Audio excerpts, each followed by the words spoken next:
You think that being 54,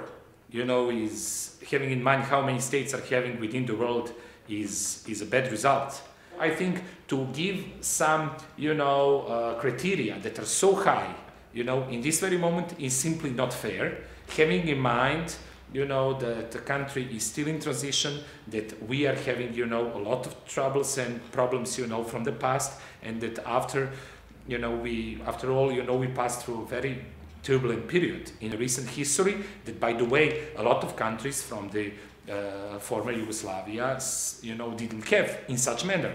Don't forget, you know, the sanctions, don't forget the isolation of the country, don't forget the fact that, you know, this country was facing with a lot of difficulties with the ICTY, you know, and the other things, and this all had a huge impact, having in mind what was the role of the media in that period. And, you know, our starting position is simply completely different, you know, and we are